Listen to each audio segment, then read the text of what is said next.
Let's start. सभी भक्तों का स्वागत है।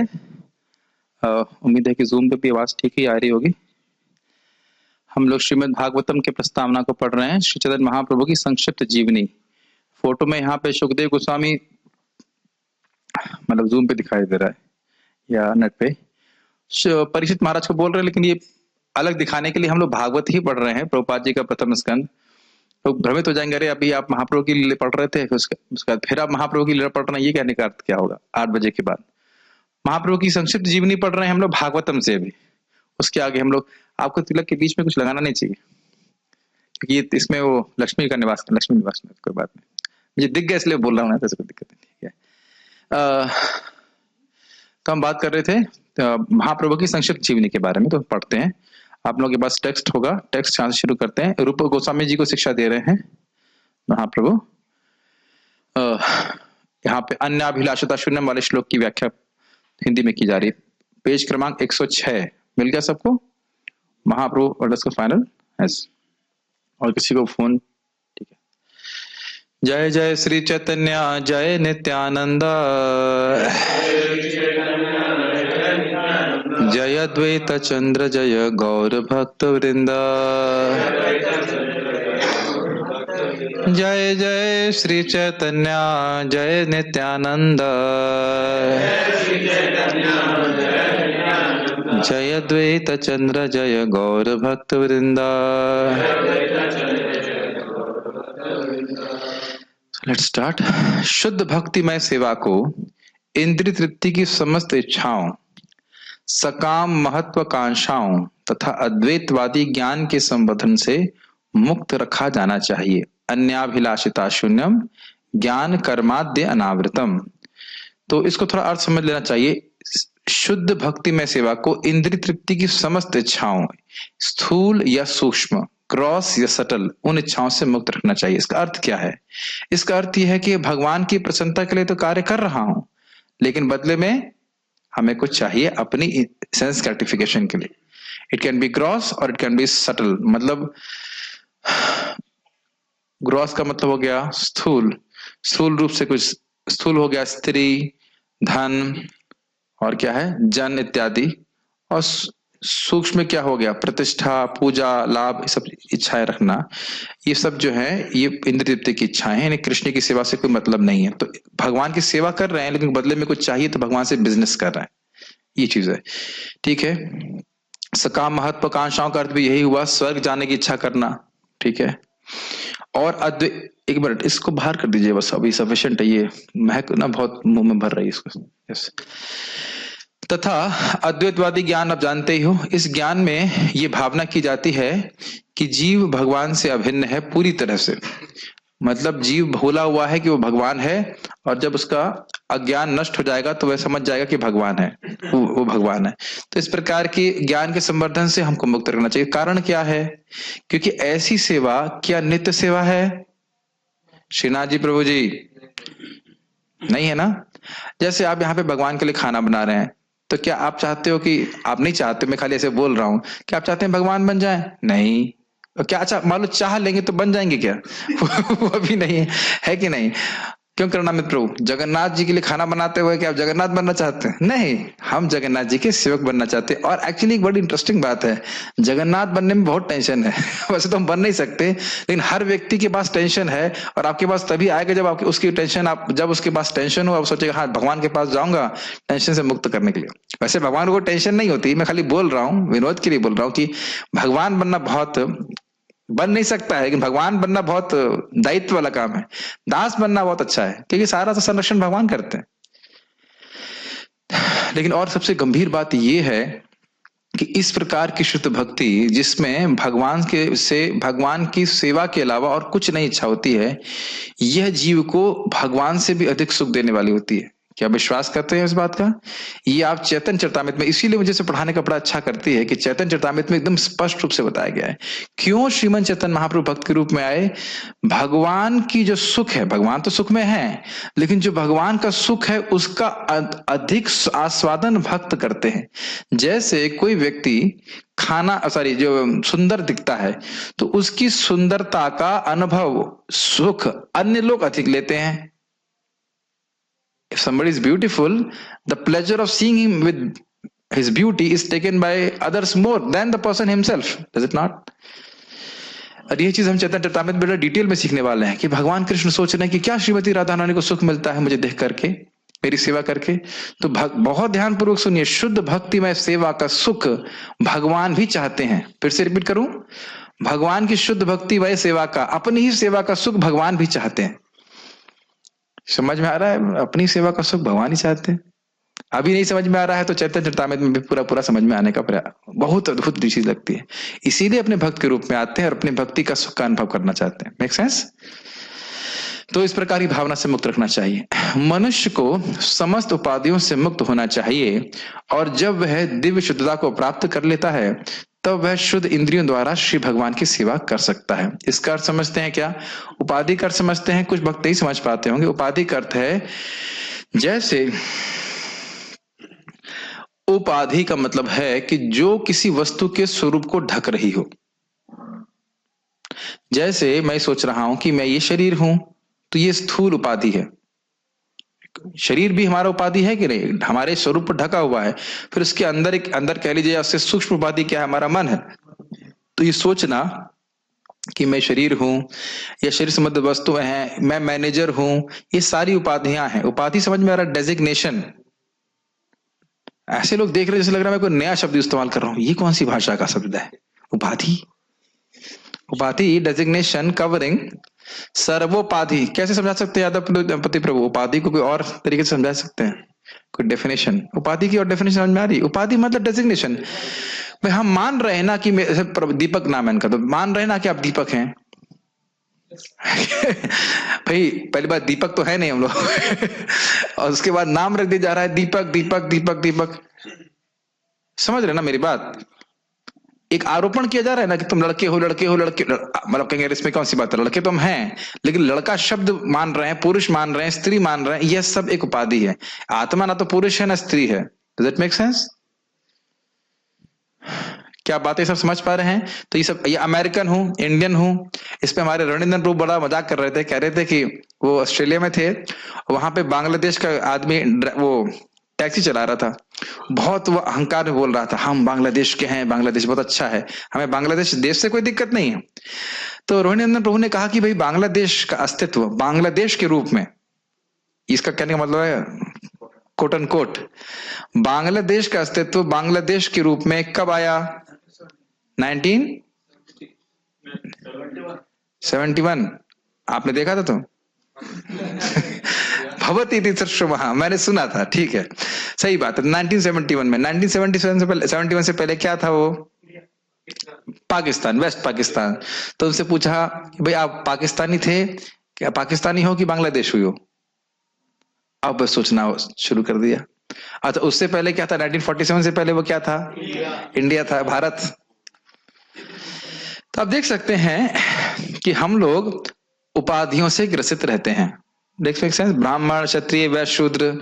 कल हम लोग कल ही तो सुन रहे थे, पिछली कथा में सुन रहे थे, सनोदिया ब्राह्मण नीचे होता है, ऊंचा होता है। ये नीचा ऊंचा का क्या आधार है?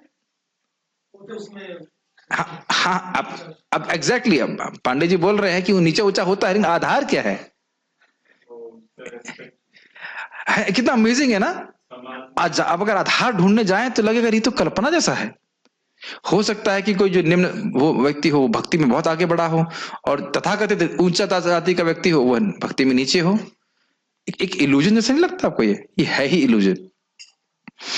तो गुणों के प्रभाव में व्यक्ति इस प्रकार से कार्य करता है जरूर है, लेकिन डेजिग्नेशन में फंसना ये उपाधि है। तो आत्मा के स्वरूप को ढकती है ये उपाधि। तो कह रहे हैं यहाँ पे कि उपाधियों से मुक्त होना चाहिए। अब इसके दो बातें समझनी होंगी। जब हम भगवान की सेवा अपनी इंद्रियों से करते हैं तो इसका प्रभाव होता है कि ये उपाधियां डिसॉल्व होने लगती हैं। मुझे इसलिए स्लो जाना पड़ता है ना, क्योंकि बहुत सारे कंसेप्ट्स हैं जो शायद आप लोग नहीं जानते होंगे, तो मुझे यहाँ क्लास में समझाना पड़ रहा है। ये पहली बात समझ में आ रही है? सर्वोपाधिर विनिर्मुक्तम तत्परत्वेन निर्मलम निर्मलम ऋषिकेन ऋषिकेश सेवनम भक्तिरुच्यते। तो एक इस श्लोक का अर्थ यह है कि सारी उपाधियों से मुक्त होकर के निर्मल भाव से बिना किसी भौतिक इच्छा के भगवान कृष्ण की सेवा करना अपनी इंद्रियों से। इसे भक्ति कहा जाता है। एक ही अर्थ है, बिल्कुल सही अर्थ है। तो इसका अर्थ क्या है? अब इसको, इस अर्थ को अगर हम लेते हैं तो इसका मतलब क्या है कि जब मैं कृष्ण की सेवा कर रहा हूं तो अपनी चप्पल बाहर खड़ी करूं, छोड़ के आऊं। ये क्या कह रहे हैं? पहेली क्यों बुझा रहे हैं? जैसे मंदिर में हम घुसते हैं तो चप्पल लेके घुसते हैं क्या? नहीं घुसते, चप्पल बाहर छोड़ देते हैं। चाहे कितनी भी, कितना हो महंगी चप्पल हो, हम बाहर छोड़ देते हैं। तो उसी प्रकार से जब हम कृष्ण की सेवा के लिए उपस्थित हों, कोई भी सेवा में, तो हमारे मन में ये भाव आना चाहिए कि हम कृष्ण के दास हैं। समझ में आ रही बात? ये नहीं इस भावना होना चाहिए कि उसमें दास तो हूं लेकिन मैं ऊपर बड़ा बड़ा दास हूं, नीचे दास हूं, छोटा दास हूं, ऐसा नहीं। Does it make sense? ये चप्पल वाली बात हमें याद रखिएगा। चप्पल छोड़ गया है ना कथा सुनने के लिए। Does it make sense? तो एक ये प्रॉपर एटीट्यूड है कि I am your eternal servant, मैं आपका शाश्वत दास हूं भगवान, और आपकी सेवा में उपस्थित हुआ हूं। आप जूम पे आवाज चेक कर लेते, आवाज ठीक है? और इसका एक और एप्लीकेशन है कि कभी कभी हमारी उपाधि हमको सेवा करने से रोकती है। अरे मैं इतने साल का डिवोटी हूं, मैं बाथरूम साफ करूंगा?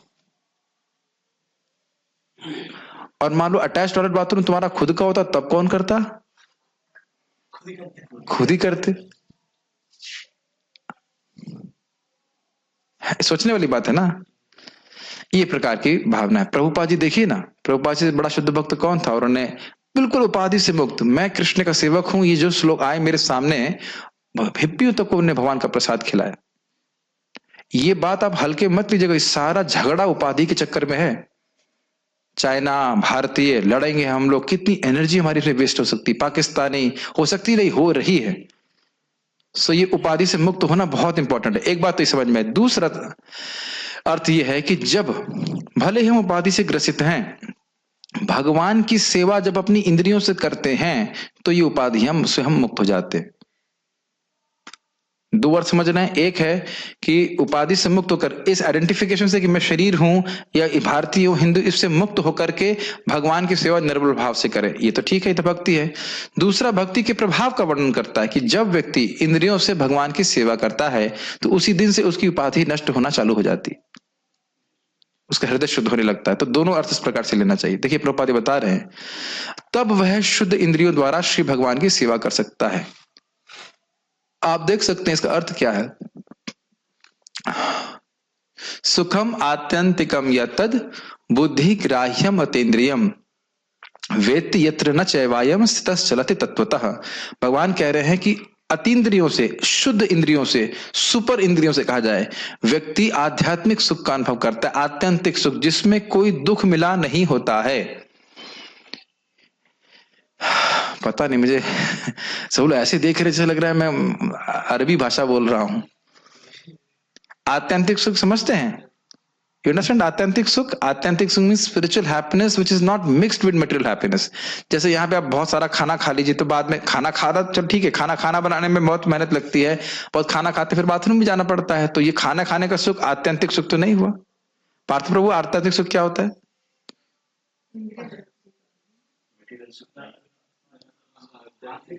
आत्यंतिक सुख क्या होता है? अभी मैं बताना व्याख्या। फोन नीचे रखिए भाई। ये देखिए औपचारिक प्रवचन नहीं, औपचारिक क्लास नहीं, ध्यान पूर्वक सुनिए। देखिए ये आपके अस्तित्व, आपके जीवन के संबंध में बात हो रही है। It's not just simply we are talking here to समय बिताने के लिए करना है कुछ कराऊं, ऐसा नहीं। It is not. एक ही शब्द को समझने का प्रयास कीजिए। देखिए एक मैं आपको बात बता रहा हूं, आप लोगों को लगता है मुझे वेबसाइट बनाना आता है? नहीं आता, बिल्कुल नहीं, जिंदगी में भी नहीं आता। आपको पता है होस्टिंग सर्वर्स क्या होते हैं? कुछ भी नहीं। आज हमारे गुरुदेव आकाश प्रभु, शायद मैं पे लेक्चर होंगे, विद इन 1 hour ही taught me so many things because I was eager to hear and learn, because it has to do with my service. Does it make sense? 1 घंटे में बहुत सारी बातें सिखा दी मेरे को, क्योंकि मेरा आग्रह था सुनने का। ये कृष्ण कथा, ये चैतन्य कथा, ये हमारी आध्यात्मिक जीवन से महत्व रखता है। इसको आप आग्रह करके सीखने का प्रयास कीजिए। ऐसा नहीं कि मैं भी अगर सोचता है ये मीटिंग रख रहे हैं 1 घंटे के लिए, तो हम क्या सीख पाते बताइए? तो प्लीज थोड़ा सा ध्यानपूर्वक समझने का प्रयास कीजिए मैं क्या कहना चाहता हूं। इस जगत में जब हम इंद्रियों का संपर्क इंद्रियों के विषयों से करते हैं तो उसमें दुख मिश्रित होता है कि नहीं होता? ये बात समझ में आती है कि नहीं? लेकिन यहां क्या बोल रहे हैं श्रील प्रभुपाद जी, क्या समझा रहे हैं? शुद्ध इंद्रियां जिसमें कोई कवरिंग नहीं है, वह भगवान के संपर्क में आती है। करताल दीजिए। करताल से क्या करने वाला हूं मैं? करताल भी नहीं है, इतना समय लगता है? यस, एक करताल, एक पीस बजाना नहीं है, कुछ दिखाना है। अब मान लीजिए करताल है, अब करताल से क्या करने वाले हैं? इसको खाने वाला हूं नहीं। लेकिन ये करताल अगर मेरी जीभ पे रहे ऐसे, और उसके बाद उस पर रसगुल्ला रहे, तो टेस्ट नहीं आएगा। तो इसी प्रकार से अविद्या ने हमारी इंद्रियों को कवर करके रखा हुआ है। इसीलिए करके बता रहा हूं ताकि समझ में आए, खाने की तो जरूरत नहीं, इतने में समझ में आ गया ना। ये अगर कवर हुआ है तो ये मेरे इंद्रियों को भगवान के डायरेक्ट संपर्क में नहीं आने दे रहा है, कवर किया हुआ है। अन्यथा भगवान के संपर्क में आते ही जीव को ऐसे सुख मिलेगा जिससे हम लोग भोग के पीछे भागते हैं ना एकदम।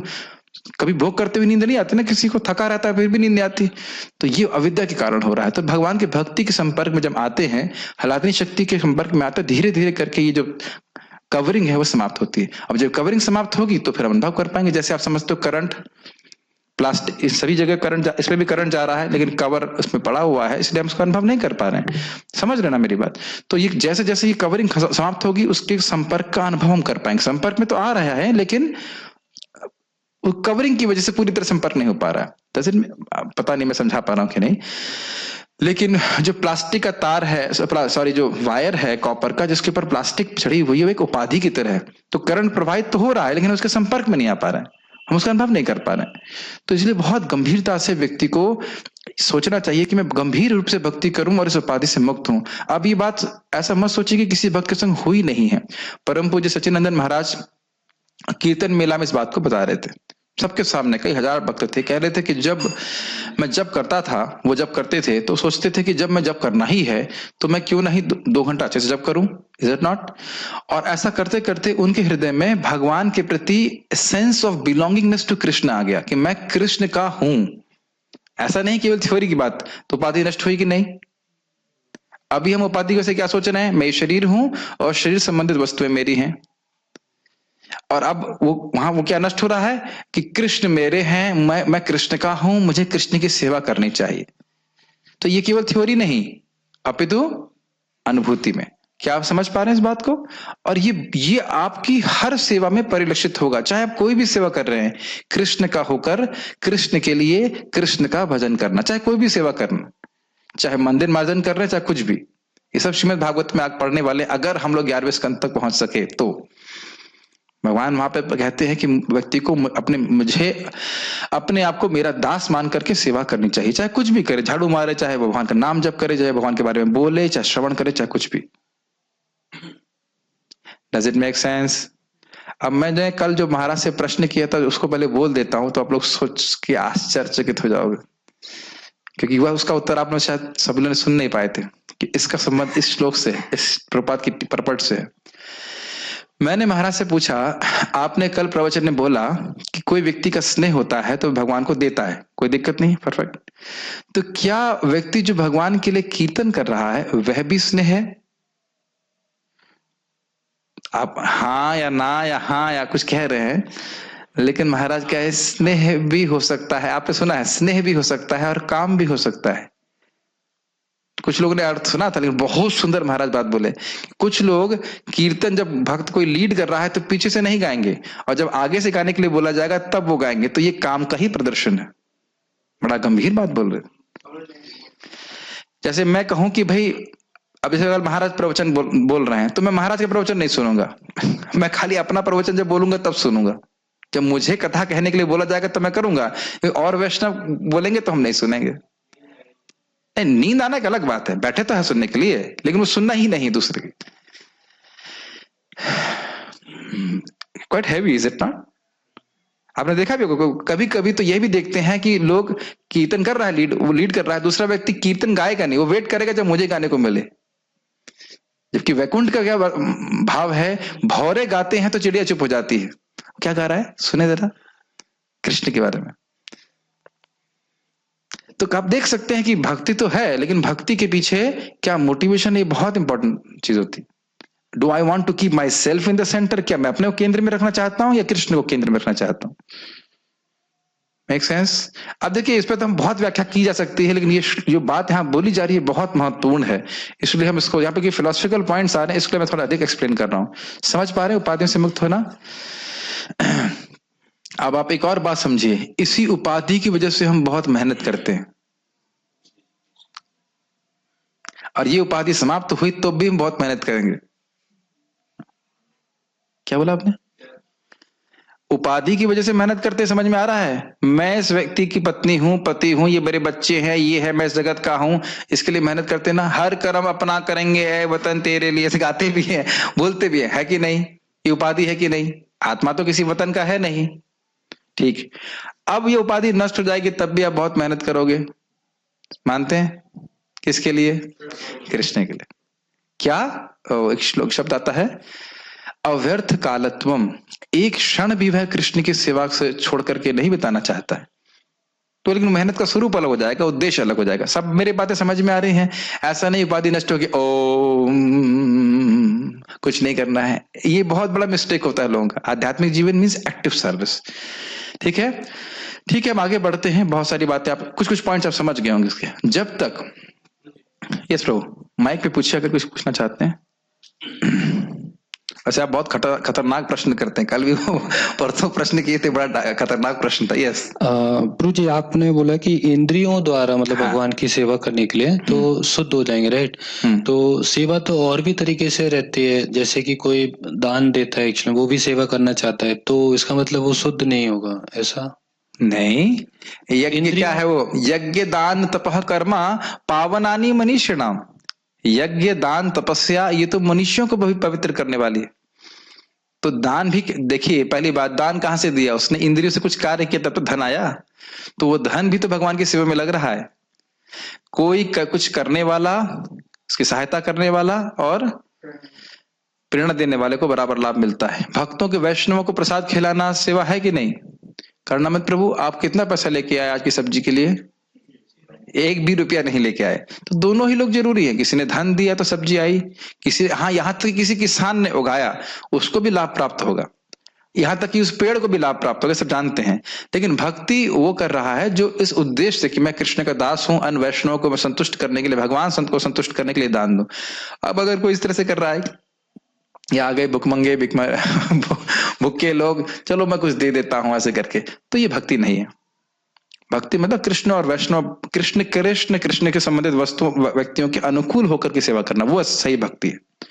बाकी कुछ में उसको सुकृत मिल जाएगी उसको, लेकिन वो रियल भक्ति नहीं। तो जो दान कर रहा है बड़ी नम्र भावना से करे, भगवान को प्रसन्न करने के लिए करे, तो वो भी भक्ति है। ठीक है।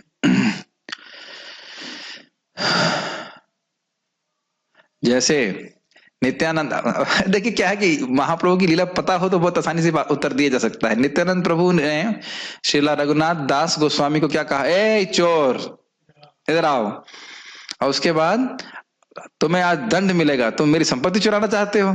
फिर दंड क्या था? मेरे जितने भी पार्षद हैं उन सबको तुम दही चिड़ा खिलाओ। चाउमीन खिलाने के नहीं बोले थे, दही चिड़ा खिलाने के लिए बोले थे।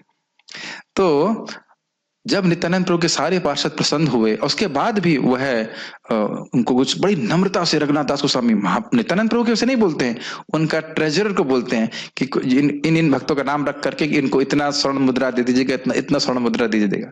तो क्या नित्यानंद प्रभु को पता नहीं था ये बात? बड़ी नम्रता से वो सेवा कर रहे। तो नम्रत सेवा होना बहुत जरूरी है। मेरे गुरु महाराज से मैंने बहुत अच्छा बात बता रहे थे, उनका कोट पढ़ा था कि anything we do, whether japa or bhajan, anything, if it is not done with humility, it is only superficial. अगर नम्रता से सेवा नहीं की जाती, चाहे कोई भी सेवा हो, वह बाह्य, ऐतो बाह्य, आगे कहो ऐतो बाह्य, हाँ, बाह्य समझते एक्सटर्नल है। So Krishna is pleased by the humility, like Sudama, is it not? तो ये इसीलिए लीला सुनने का बहुत प्रभाव पड़ता है। हम समझे कि कैसे भक्तों ने किस चेतना में सेवा करी थी। वैसे तो थोड़ा डिफ्लेक्ट कर जाएंगे, I mean we are thinking about Krishna only, but question was good. तो समझ रहे हैं दान किस भाव में करना है, समझना चाहिए। Make sense? जब तक इंद्रिय भोग की, प्लीज इसको अपने, बहुत अच्छा प्रश्न, एक प्रश्न पे बहुत सारे विचार कर सकते हैं। महाप्रभु का आंदोलन है, भक्त लोग सहयोग कर रहे हैं, सब लोग भक्त लोग प्रीचिंग कर रहे हैं। अब मान लो किसी के पास इतना क्षमता नहीं है कि मान लो प्रीचिंग कर सके सीधे, या तो क्या वो सहयोग नहीं कर सकता? आप यहाँ पे देखिए जितनी सारी व्यवस्था है, ये मिक्सर है, ये मिक्सर भी हमारे एक भक्त ने स्पॉन्सर किया है, हमारे स्टूडेंट ने स्पॉन्सर किया है। उसके बाद ये लैपटॉप किसी के धन से आया है, या ये माइक्रोफोन, एक एक वस्तु, या ये स्वेटर भी जो मैं पहना हूं ये भी किसी के धन से आया है। तो क्या उनको इस प्रचार में सहायता नहीं, फल प्राप्त नहीं होगा? बिल्कुल प्राप्त होगा। Does it make sense? Yes. Prabhupada ji ने बोला था, जिसने भी इस चैतन्य चरितामृत को छापने में मदद करी है, 2 महीने में छापा था ना, वो सब भगवान के धाम जाएंगे। उस वक्त तो शायद वो जानते भी ना हो, मैं सोचता था जानते भी नहीं इसमें लिखा क्या है, वो टाइप तो कर रहे होंगे, लेकिन बड़ा मुश्किल होगा समझना कि क्या इसका फिलॉसफी है सारा कुछ। इसीलिए वो बोल रहे थे, देवामित महाराज बोल रहे थे, मुझे कोई चिंता नहीं क्योंकि मैं उसमें संलग्न था, अभी मैं कुछ भी करूं उस जीवन में, मैं जरूर भगवान के धाम चला जाऊंगा क्योंकि प्रभुपाद जी का आशीर्वाद। से वो तो बहुत शुद्ध भक्त हैं, लेकिन विनोद में इस प्रकार से बोल रहे थे, whatever I do, Prabhupada ji बोल दिए तो भगवान के धाम जाएंगे। ठीक है, ओके। तो चाहे दान हो, चाहे यज्ञ हो, चाहे तपस्या हो, और दान कौन सा होता है? सबसे बड़ा दान है भगवान के बारे में ज्ञान देने का दान। और उसमें समझ रहे थे, उसमें आप कुछ भी दान का समय मेहनत कर रहे हो, सॉरी मदद कर रहे हो, तो वह दान सर्वश्रेष्ठ है भगवान को। और सुन लेते हैं जरा, आपने एक प्रश्न में बहुत सारी बातें स्मरण हो रहा है। वरीय दाम क्या? आपका प्रश्न बहुत अच्छा है, बहुत अच्छा प्रश्न है। एक छोटी सी कहानी सुनाऊंगा। नृग महाराज की कहानी सबको पता है, लेकिन नृग महाराज जब छिपकली बन गए थे, भगवान ने उद्धार किया। बाद में चक्रवर्ती बोलते हैं कि क्यों इस प्रकार से भगवान का दर्शन हुआ, तो चक्रवर्ती बात टीका में कहते हैं कि एक भक्त उनके पास आया, नृग महाराज जब राजा थे, और उसने कहा आप, मैं एक मंदिर बनाना चाहता हूं जहाँ पे श्रीमद भगवद गीता और भागवतम को रखा जाए। तो बड़े खुश हुए, कहते ठीक है। फिर भक्त ने उन्हें व्यवस्था करी, तो उन्हें कहा कि ठीक है, आपको भगवान का दर्शन प्राप्त होगा। तो अल्टीमेटली भगवान का दर्शन प्राप्त हुआ ना भक्ति कृपा से, तो उस दान से तो भक्त को संतुष्ट किए ना। तो इसलिए चाहे दान हो, चाहे यज्ञ हो, चाहे तपस्या हो, भगवान के लिए की जाता है तो दिव्य एक सेंस, और हमारे हृदय को शुद्ध करने वाली है। जब तक इंद्रिय भोग की एक और बात बोलना चाहता हूं। परम पूज्य गोपाल कृष्ण महाराज बोलते हैं, जब आदमी डिवोटी नहीं होता है तब वो दान करता है, और जब डिवोटी हो जाता है, महाराज के शब्द है, मैं रिपीट कर रहा हूं, तो सोचता है हम हरे कृष्ण तो कर रहे हैं, हमको दान देने की क्या जरूरत है। ऑल्दो ये सभी भक्तों के संग नहीं है, लेकिन कभी कभी कुछ लोग भक्त सोचते हैं हम हरे कृष्ण तो कर रहे हैं, भगवान को तो भोग लगा ही रहे हैं, डीटी की सेवा कर ही रहे हैं घर पे, तो अब दान देने की क्या जरूरत है। लेकिन ऐसा नहीं होना चाहिए। जब तक इंद्रिय भोग की, या परमेश्वर से एकाकार होने की, या योग शक्तियों की प्राप्त करने की इच्छा रहती है, तब तक शुद्ध भक्ति में सेवा की अवस्था प्राप्त करने का प्रश्न ही नहीं उठता। इसका अर्थ समझ में आ रहा है? भुक्ति संस्कृत तो वही मिलेगी चैतन्य चरितामृत में। भुक्ति की शिक्षा इतनी अद्भुत है। श्रील रूप गोस्वामी क्या कह रहे हैं? भुक्ति मुक्ति पिशाची, भुक्ति मुक्ति स्पृहा पिशाची यदि हृदय वर्तते, नहीं मुक्ति नहीं, भक्ति के सुख का किस प्रकार से अनुभव हो सकता है? जब तक भोग की स्पृहा या मुक्ति की स्पृहा रूपी पिशाची हृदय को ग्रसित की हुई है, तब तक भगवान की शुद्ध भक्ति का सुख कैसे अनुभव करेगा? मेरी बात समझ में रहे हैं? The desire for sense gratification या द डिजायर फॉर लिबरेशन, ये दो बातें हैं। भोग की इच्छा और मुक्त होने की इच्छा, ये दो इच्छाएं जो है ये पिशाची से कंपेयर कर रहे हैं। भूतनी, भूतनी समझते हैं आप? चुड़ैल, हाँ। तो चुड़ैल अगर जो दो स्पृहा, जो इच्छाओं की रूपी की चुड़ैल है, वो हृदय को पकड़ी हुई है, तब तक जीव भगवान की शुद्ध भक्ति के सुख का अनुभव कैसे कर पाएगा? ये बात बोल रहे हैं। और इसको आगे जाके और उसमें बताया जाएगा कि जब शुद्ध भक्ति की गंध भी मिल जाती है, तो इस प्रकार की भुक्ति मुक्ति की जो कुछ भी स्प्रिया है या और कुछ भी उसके फल हैं, वह तृण के समान लगते हैं।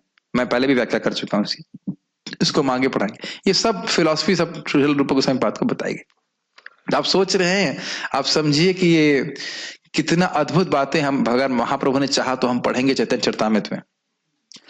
भक्ति दो प्रकार से संपन्न की जाती है, प्राथमिक अभ्यास द्वारा तथा स्वतः स्फूर्त भाव से। जब स्वतः स्फूर्त भाव की दशा को प्राप्त जब कोई स्वतः स्फूर्त भाव की दशा को प्राप्त कर लेता है, तो वह आध्यात्मिक अनुराग, अनुभूति, प्रेम तथा भक्तिमय जीवन की ऐसी अनेक उच्चतर अवस्थाओं द्वारा आगे भी प्रगति कर सकता है, जिनके लिए अंग्रेजी भाषा में शब्द नहीं है। इसका अर्थ समझ लीजिए शॉर्ट में। इसे कहते हैं साधना भक्ति और राग भक्ति। साधना भक्ति में शास्त्र के क्या बोल रहा हूं मैं? वैदिक, हाँ मैं साधना भक्ति बोल गया क्या?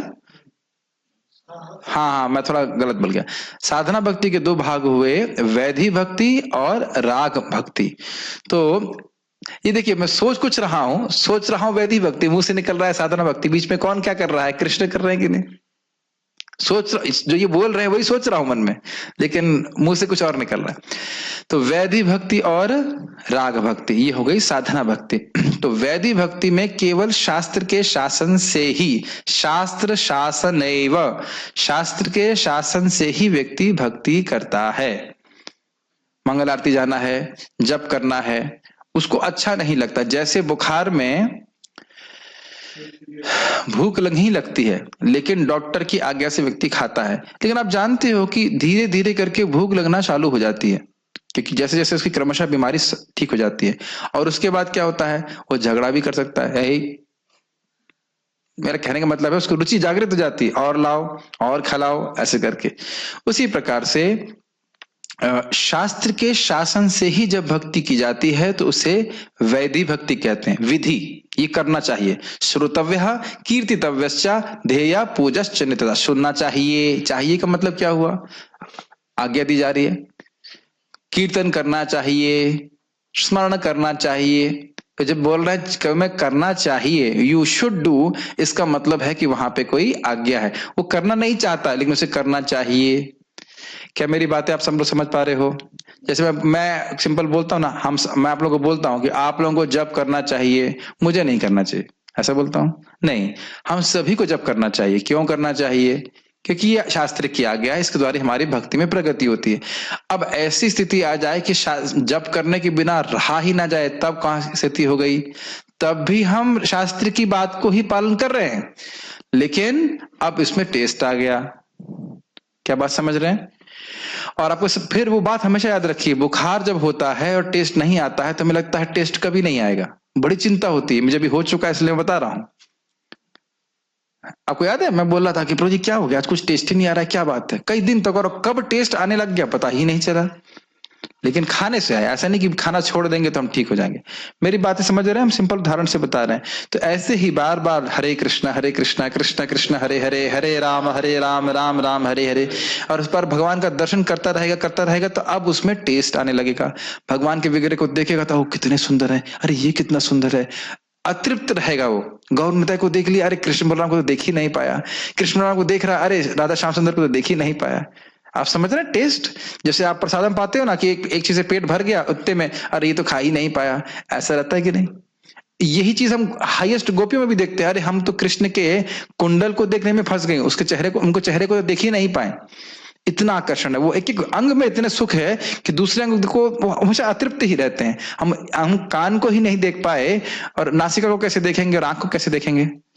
मेरी बात आप समझ पा रहे हो? तो ये है राग मार्ग, जिसमें केवल विधि की अपेक्षा नहीं की जा रही है, भगवान की सेवा में सहज सुख प्राप्त हो रहा है। इसीलिए प्रभुपाद करें स्वतः स्फूर्त भाव। इसको प्रभुपाद एक और तरह से समझाते हैं। जीप खराब हो जाती है, कभी कभी बैटरी डाउन होती है, तो पार्थ प्रभु क्या करते हैं? आप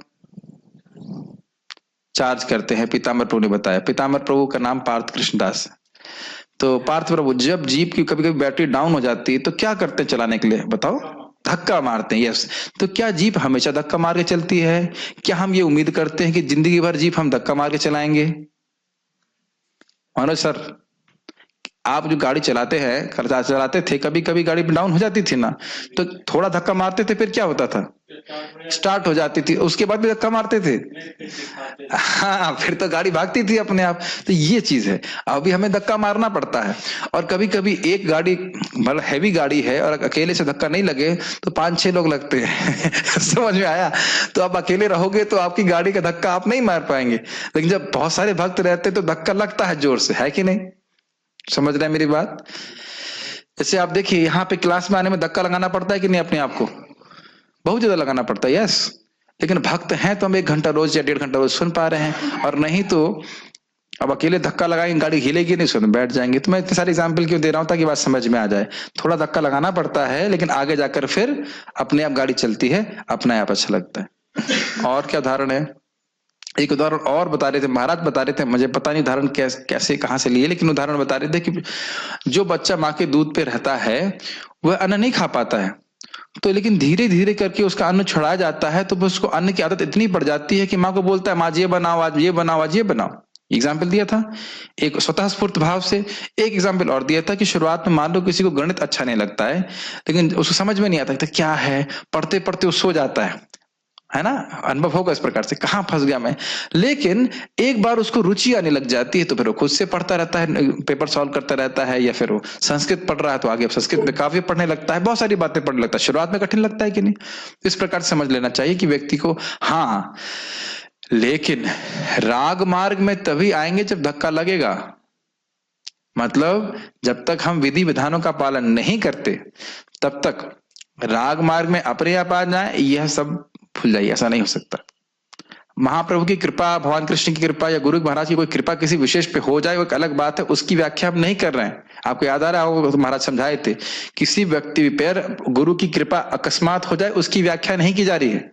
इसको हम लोग बृहद भागवतमृत से भी सीख लिए थे कि भगवान कृष्ण की कृपा हो सकती है अकस्मात भी, लेकिन सामान्यतः लोगों को अपना सीधा चावल पकाना पड़ता है, अपने साधना करनी पड़ती है, तब कृष्ण की कृपा मिलती है। उसको भगवान कृष्ण स्वयं गीता में बोले हैं, राग द्वेष विमुक्तस्तु विषयान इंद्रियश्चरन् आत्म वैशेर विधेयात्मा प्रसादम अधिगच्छति। राग और द्वेष से मुक्त होकर के जो व्यक्ति अपनी इंद्रियों को भगवान की सेवा में लगाए रखता है ऐसा और विधि का पालन करता है, विधेय आत्मा, उस व्यक्ति पे भगवान की कृपा होती। तो फिर इसको पकड़िए यहाँ बात, जो प्राथमिक अभ्यास है, जो साधना है, इसको करने वाले पे कृष्ण की कृपा होती है। कृष्ण स्वयं कह रहे हैं, कृपा करने वाला स्वयं बोल रहा है कि कृपा का मूल्य क्या है, विधेय आत्मा।